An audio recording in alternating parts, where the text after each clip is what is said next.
HIV-gaas uu la noolaa haa markaas dalka imaaraadkana fi ziyaaro kusoo galay ha kusoo galo laakiin sharcigii guurkii markay noqotay waraxmatullaahi wabarakaatu walaalaha qiimiga badan kusoo dhawaada barnaamijkan maanta waxaynu uga hadlaynaa waxaana la joogtaa gabar Soomaaliyeed oo nooga waramaysa arrin dhib badan oo qabsatay iyo culays ku dhacay imtixaanaad la marsiyay waa barnaamij saameyn leh culays badan leh laakiin uu ku jiro darsi badan u baahan in wax laga barto soo dhawaada walaal magacaaga igu bilow marka hore بسم الله الرحمن الرحيم اللهم صل وسلم على سيد المرسلين نبينا محمد صلى الله عليه وسلم والمقعيقا waxaa la yiraahdaa deeqa ayaa la gabar Soomaaliyeed ahay mahadsanid oo kusoo dhawahay barnaamijkaaga insha Allah khayr baan ka rajeynaa باذن الله waa mahadsantahay waxa iga warantaa noloshaada waxaan ogahay in imtixaan uu ku qabsaday bal adiga nooga waran marka hore horta qisada lama soo koobay maxay way badan tahay laakiin waxaan doonay insha Allah inaan waxaan isku day inaan maxay soo koobo qisadan isku day marka gabar Soomaaliyeed aanu ahaa waxaan ku soo koray maxay dalka Imaaraadka ku soo koray halkaas tacliintaydii waxaygii maxay tacliintaydii iskoolka iyo tacliintaydii jaamacad baa ka soo bartay waxa ka shaqeyn jiray maxay nurse ma ka shaqeyn jiray 12 sanadood ayaan ka shaqeyn jiray halka dhakhtarada marka maxay nolol caadiya ayaan iska nololada maxay qoysaska Soomaaliyeed ku nooleen ba ku nooleen nicmad baa iska jirnay marka waxa dhacday maxay saad ba sheegtay arrin xanuun leh oo maxay inay noloshaydiba ay bedisho arinta maxay waxay bilaabatay markii ay maxay uu doonay inuu guursado oo maxay arinta ay soo baldhigay waxay 2008 bay ahayd marka maxay ahayd marka intaan taas u gudbin Imaaraadka ku noolayd adiga iyo qoyskaaga iyo familkaaga xaggana ka shaqeynaysa halkaas aan ka shaqeynay muddo maxay 12 sanadood noloshooda dhanba kama bixin Imaaraadka ma iska noolaa noloshaada inta ugu badan Imaaraadka ku noolayd أنا waxaan imid maxay ahayd anoo yar 10 jiraan imid 10 jir baan habar marka iyadoo sida nolosha ay ku tahay baa waxa la gaaray xilliga guursan lahayd waa sidaas ha marka arintu waxay u dhacday inuu maxay ahayd gabadh maxay ahayd ay aan jaar ahaan jirnay oo caawin jiray xagga dhakhtarka inay maxay ahayd inaan ii soo bandhigtay marka ina kaasi heer Norway buu ka yimid marka sidii sharcigu Imaaraadku u dhigayay ayaan u marnay laakiin waxa ka soo baxday arrin fool xun baan ka soo baxday inuu inakii ma garanaysaa inaan iska xanuunsanayo iska ahaa marka dhibaato weyn baa halka iga soo gaadho ani saameysay oo maxay shaqadaydii ka nurse ahaan saameysay dalkan ku noolaana dalka maxay sharcigiiga saameysay oo arinta ayaa maxay dhibaato xoog leh aan kala soo kulmay okay marka xanuun adiga ku saameeyo noqday noloshaadii oo dhan bedelay xanuunkii isaga hayay saas uu noqday ha waa aqal gashay marka adiga xanuunka ma noo sheegi kartaa xanuun noocu ahaa muxuu ahaa xanuunka adiga ku saameeyay isaga saameeyay aniga hore aad iigu sheegtay laakiin dadka la wadaag ha horta inta badan maxay qisadaydu social media imika way gashay marka laakiin saan soo koobayo maxay inakani wuxuu ahaa maxay xanuun buu la noolaa xanuunada maxay waliba lagu kala qaado guurka ayuu la noolaa HIV-gaas uu la noolaa ha markaas dalka Imaaraadkana fi ziyaaro kusoo galay ha kusoo galo laakiin sharcigii guurkii markay noqotay waxaad inaan maxay aan isbaadno marka horta kelidii inuu soo baadho isagu jeclaaday marka warqad wuxuu soo sameeyay maxay ahayd markii dambe aan ogaanayna warqadaasi warqad ay tahay maxay ahayd sax ahayn markaas guurkiisaas u dhacay marka waxaan soo marnay bada ma garanaysaa guurka ka horeysay ilaa waxa la soo maraya ma garanaysaa meelo badan baad soo maraysaa inta qofku aqal gelin marka markii maxay ahayd ugu horeysay uu diiday inaan israacno wuxuu sameeyayba ma garanaysaa qisad buu sheegtay inuu Masar u tagayo inuuna shaqo badan leeyahay inuu wax leeyahay waayahay baan idhi maxay ahayd markii dambe sheekha ka shikiya arinta uu yiri warqadani caafimaad warqad sax ma waan wada tagaynaa baan idhi uu iska diiday haddana waxaad fasax maanaysan iska noqo baan idhi oo maxay ahayd fasaxaygu bishii shanaad baan markaan ismehersanay 2008 waxaan iska noqo bisha tobnaad baan fasax leeyahay waayahay anigu iga yidhi haddana dadkii oo dhan heerkiibuu dib usoo yidhi anu diyaar baanahay adu guurkii deg buu ka dhigay waanu isguursanay hoteelkii cisho quraatu soo kareeyey waan ka wareystay war maxaa jira maxaa soo kareynaysaa haddaad lacag haysanad waxaysan iimuu sheegina ma garanaysaa laa xanuunkiisuu qabo walaa maxay ahayday inuu nin xataa maalqaba yahay iimuu sheegin inaan iska maxayday diin leh oo maxayday gabadh hore wuu qabay gabadh hore waan ku diiday xataa qabitaanka oo gabadha hore qabay ku diiday laakiin inan wuxuu sheegtay dee maxayday guur xalaalo doonaya oo diinta xagga sharciga ah magarasa ku socda markaa saas ama aan u yeelay oo kitaabka qur-aanka ilaahay baa kuu guursanayaa anugu dee maxayday wax balaayo haysoo nin xaasil aan ugu tago ma jirto soo ma garanaysid markaas guurkii saasoo ayuu arintii guurku noqotay guurkii dabadeedna de waxaa yimid xanuunkii anuu xanuunsaday ayaa yimid xanuunkii markaan xanuunsadayna isagii inuu baxsado ayay noqotay saasuu sameeyey inuu waayo marka intaas dhacday oo guurkii u dhacay oo aad wada aqal gasheen oo inaad isguursataan ay noqotay adiga ismaadan baarin adigu waa isbaartay isagana waa isoo baari ku yidhi warqadan rasmi ahnu kuu keenay oo forgery ah ama copy ah oo aan sax ahayn macnaha saasoo dhan waayo marka arrinta hadda saa sheegtay social media way ku jirtaa waa laga hadlay adigana hadda waa noo sharaxday intaasaan uga gudbaynaa muhiimadda inaan ku celcelin ma rabno laakiin waxaan rabaa inaad ii sheegto adi iyo walaalka hadda ma xiriirtaan oo maadaama xanuunkan adiga haddii inuu kugu dhacay isaga ma la wadaagtay ma ka wada hadasheen qoyskii ma soo dhexgelay arrintiina xaggee wax idiin maraysaa horta wuxuu sameeyey magaranaysa intaaban anuu aan garan dee anugu hortan kamaan filayn qofkaas adduunka waxbaa laga filaa ma ogtahay meeshaan kusoo kornayna meel yaro waxay ahayd maxay ahayd bulsho yaroo iska kooban bay ahayd xanuunadan iyo waxaan ma naqaano xataa inamada soomaalidu inay qaar qabaan anaku ma naqaano markaas kamaaba filayn ma ogtahay laakiin isla markii anuu aan xanuustay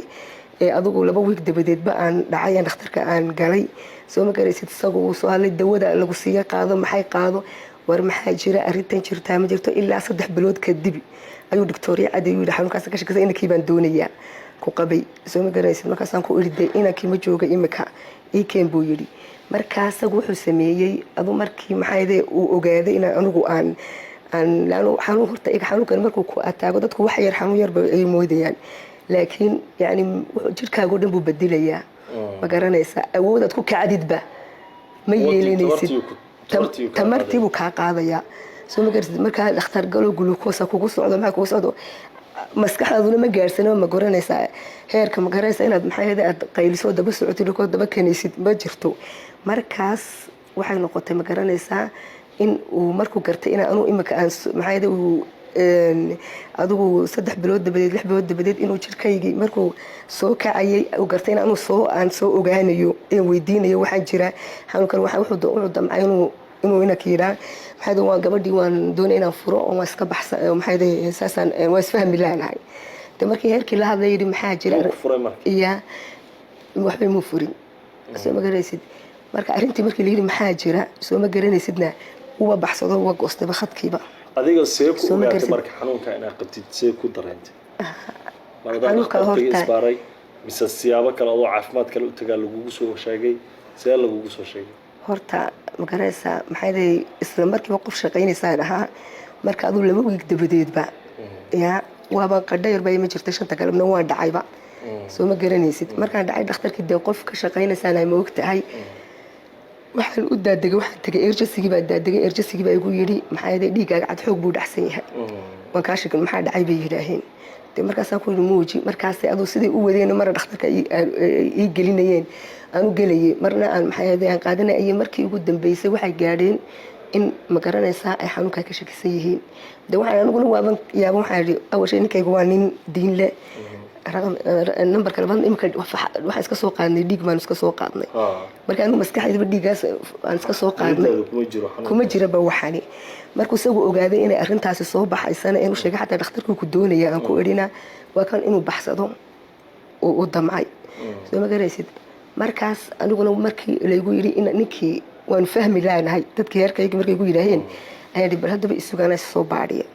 soo wataan xanuunsaday ma garan ina kan dib waxa balaayadayso ma garanaysaa bacda horta dib waxaan subxaanallah markii dambe waxaan ogaaday xataa hablo badan oo la sheekaystay inay namadu islaamba sameeyaanba qofkii iska maxay waxba ayna ma garaysa jirin bay koonay qofkii ma fahmin wata warqadeedii waa si ayba ku baxsadaanba sidani khiyaano jirto waa wax jirtaba soo ma garanaysid marka akaayar gale markaasaan soo ogaaday sagu markii bay igu dambeysayba ma aniga wax qaban wax ma qabo soo ma garanaysid waan soo baadhi iminkaan keen de waxaan ku hadaba halkaan isku guursanay waa Dubai halkaan isku baadhaynaa balkaale soo ma garanaysid markaas aan igu dambeysay markaan wuxuu yiri waxaan tagayaa maxay ahayd gaalkacyo ayaan hoteelkiiba alaab la ii dirtay oo maxay ahayd aan soo adeegaya markaan waan soo laabanaya markaan u sheegay arrintaas jirto dhakhtarkiisaas ku doonayaana markaas ay ugu dambeysay laakiin intaa dambe eeg isagu imika maxay ahayd markii xataa uu yiri gabadha xiriir maan wadanahay taas marka intaan u imaanin waxa ii sheegtay in uu media u la hadlay way jirtaa markuu media la hadlay adiga hore ugu horeeyo media ka hadlay oo sheegay inuu xanuunkan isaga ku daartay isagana markaas miyuu ka jawaabay maxaa dhacay horta isagu wuu iska ogaa intaas sanadoo dhanba waa nin horta maxay ahayd dacwadan dhex marto uu ka warhayay arrinta soo ma garanaysid laakiin uu iska aamusanaa waa nin iska dhuumanayay marka anuu imika markaan miidiyihii soo dhex dhigay soo ma garanaysid ay aduu dhowr wiig iska joogtay isagii baa layidhi wuu soo hadlay miidiyadu ka soo hadlay adaa ka horeeya ilaa isaga magaciisa sawirkiisa wixiisa anaa soo dhigay anaa ka horeeyay markaan soo dhigay de isaguna maxay ahayd marka maxaa u soo dhigtay maxaa u raadin weysay isaga dadkiisii ma raadisay miyaad weysay anu ila kalkacyo waan tagay soo ma garanaysid dadkiisii isla markay arrintu dhacdayna imika walaalii qaar baa soo xiriiray inamadan soo xiriiray marka waxay la soo xiriirayaan ma garanayo markii arrintu ay cusbayd walaalkiisan Bashiir imika suuradaha soo diraya soo xiriiraya uu arrinta telefoon bay kula soo hadlay walaalo arrintaas jirtaan ku iri uu iska aamusay waxay garteen sharcigaygii imaaraadku uu dhacsan yahay kartoono is jeedisan kareen marka de waa laga wada aamusay maanta waxa la soo hadlayo ayaa inuu fahmi waayay marka isaga noo wad walaalihiis moogtaay muhiimad badan kuma laha arrinkan adii isaga toos idin kaga dhaxaysa iyaga waa gacan kale marka adiga isagaad ku eedeysay inuu waxan kugu sababay waxan waxan maxay shaqadaydii iyo noloshaydii oo dhanba oo waliba xataa warqad furitaana iyo waan ku furay oo saas kumaan wax alle wuxuu inuu aamusnaado uu baxsado yiraahdo waxay doontaa samayso saydo markuu gartay inaan dacwadii bilaabano inuu aniga la taago oo dib aniga la ii hujuumo heerkoogii iyo sagoba intaan bay ka shaqeeyeen wax kale ka shaqeyn ma jiro gabadhan waa maxay ahayd wax alle wax horta ninka waa lagu og yahay daanu ila gaalkacyo waan tagay waa la ii sheegay soo ma garanaysid xanuunka lagu og yahay xanuunka isaga markuu soo hadlay meediyaha وميديو كسو هاد لباتري ميو اوغلاداي انو adiga xanuunkan kugu daartay mise isagana wuxuu kugu eedeynaya inaad adiga ku daarato adiga sababtay mise wuxuu leeyahay aniga xanuunkan ma qabo horta sagu anuu ku sheego isla markii ugu horeysay ma garanaysaa afka wuxuu doonu ka waranaya uu yiri been anuu waxba maxayday waxaan ma jiraan de kaale waan ku iri ma garanaysaa markii aan intaan maxayday aan Dubai aan ka tagin raqabtana markii Yemenka aan tagay qaxootiga emailad buu soo diri jiray ina kani soo ma garanaysid emailkiisa anuu waxa waxaan qaba ma jirto waan ku furayna ma oran warqadina ku siinayana ma oran ya anaka waxa igu eedeen emailkiisa dhan waa haya taariikhdii waan haya uu ankirayay soo ma garanaysid uu diidayay raqamidna ma garanaysaa markii dambana ilaa 2019 email uu soo dirayay maraan markuu gartay dacwadii inaan dacwoonayo dacwadeedana uu gartay in anagu is dacweynino oo maxay aan dalku oo maxay baasaboorka isna ku dacweynayo Norway ku dacweynaysay Norway ku dacweynayay hatta markii waxa soo baxay habla dacwada isla gaarin marka xanuunka isku aragtay markii ugu horeysay xanuunka isku aragtay intaad isaga raadisay uu sheegtay walaal xanuunkaas isku arkay bal adigana iska baran ku tiri sootaan ku leeyahay soo ma garanaysid isla markaan u sheegay telefoonka magaalada aniga waxa isku kaga dambeysay waxa weeyaan adeeg yar baan dhakhtarku ku doonayaa iyo waayahay adeeg yar baan u adeegaya ma garanaysaa maxay hoteelka waa soo laabanaya markiina ma soo laabanayaba war maxaa dhacay maxaa soo laaban soo ku sheegay dhakhtarku isla watageena may kaasa ku riday wax arrintaas jirta de markaa wuxuu sameeyay intuu sii tagayna uu sii diyaariyo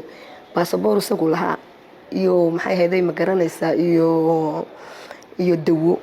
waliba maxay ahayd laba dhalo mid ay ku jirto kabsuulaad ayuu igaga tagay shandadii labaas iga sii tagay wada inta alaabtiisa dib baa markii dambe u eegay ilaa waxaan ku ogaanay anigu adeeg yar ku maqan baan ogaayay tagay soo ma garanaysid labadaas ayuu iga tagay meesha markaas aniguna markii dambe alaabtiisii baarbaaray ayaan ka helay soo ma garanaysid markaa waxay igu noqotay social media markuu ka hadlay oo adiga hadashay kadib uu soo jawaabay muxuu ku soo jawaabay de markii hore been buu doonay inuu ku soo jawaabo magaraysa oo dadka waxa ahayd maxay Cabdi Xaafid wariye Cabdi Xaafid la yiraahdo Brit Somali TV Brit Somali TV buu de isagu wuxuu yiri in isbariiyaan doonaya in iskanaya doonaya horta hadalkiisa wuxuu leeyahay xanuunkan ma qabo mise waan qabaa mise wuxuu leeyahay yada igu daaratay aniga muxuu leeyahay de horta warqadu waxay sheegaysaa uu soo qoray inuu qabo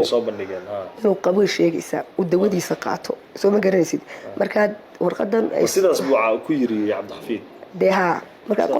qofka dhakhtar waan qabaa dawada sabaqata buu ku yiri maya ma qabo waa tan warqadii ma qabo buu yiri warqadeedana waa iska diiday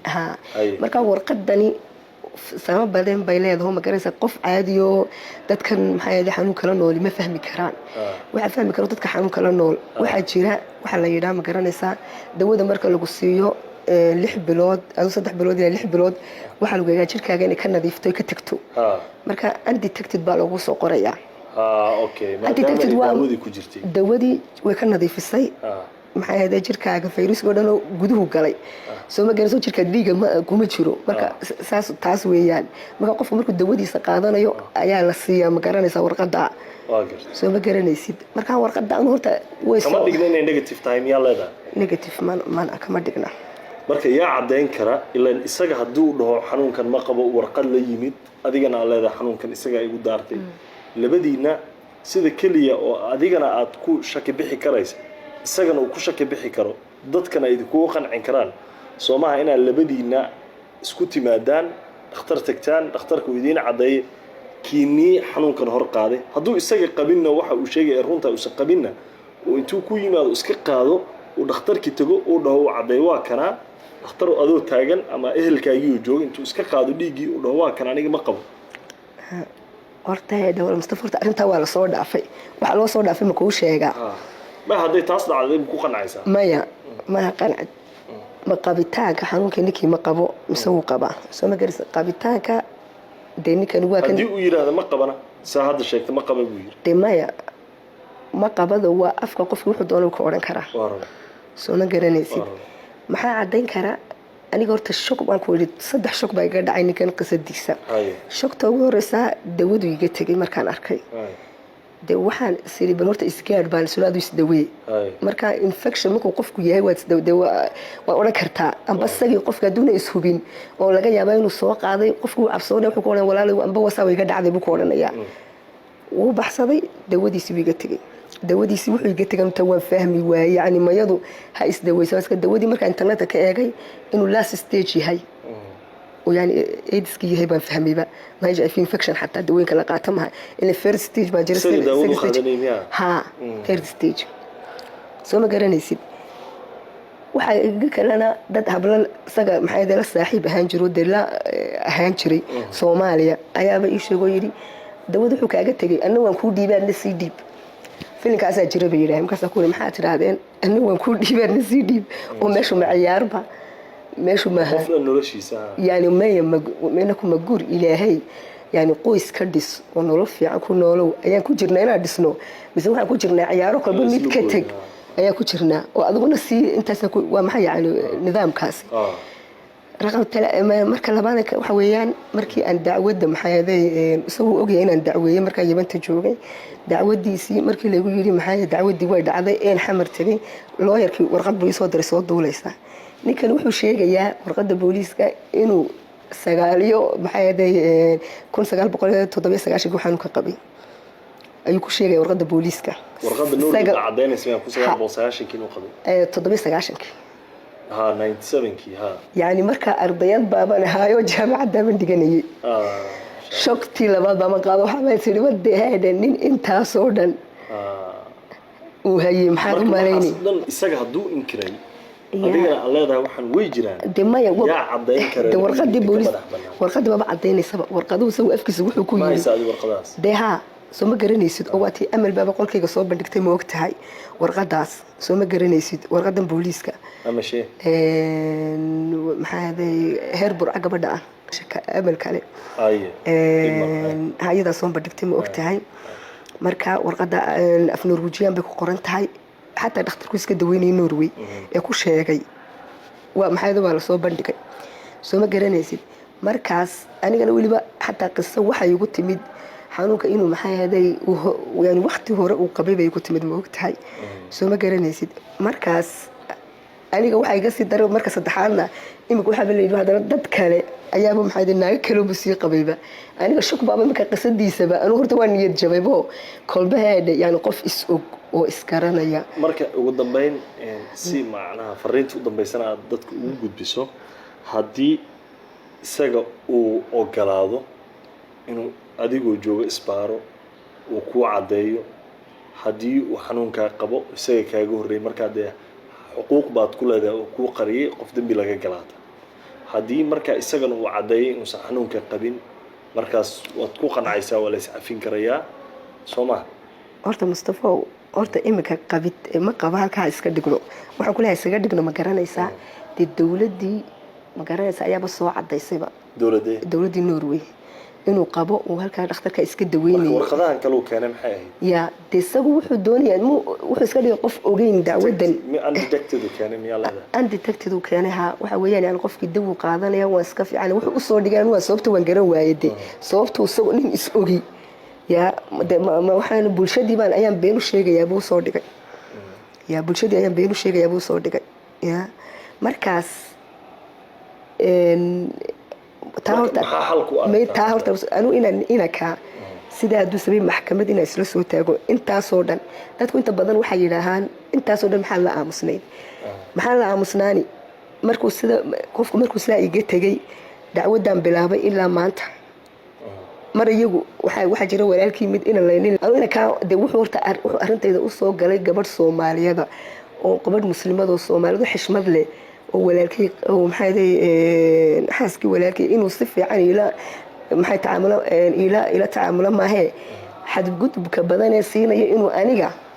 ma garanaysaa uu walaalkii u heeliyo ya waxa sharcigi dawladdu haystay sharciyaasha dawladdu kale inuu diido inuu hoos yimaado ilaa in adduunkeena ka sharci baa xukuma soo ma garanaysid dawladahan ninkan dadkan baasaboorka maxay u seenayaan ma inay dad kale ay maxay ku kadeedaan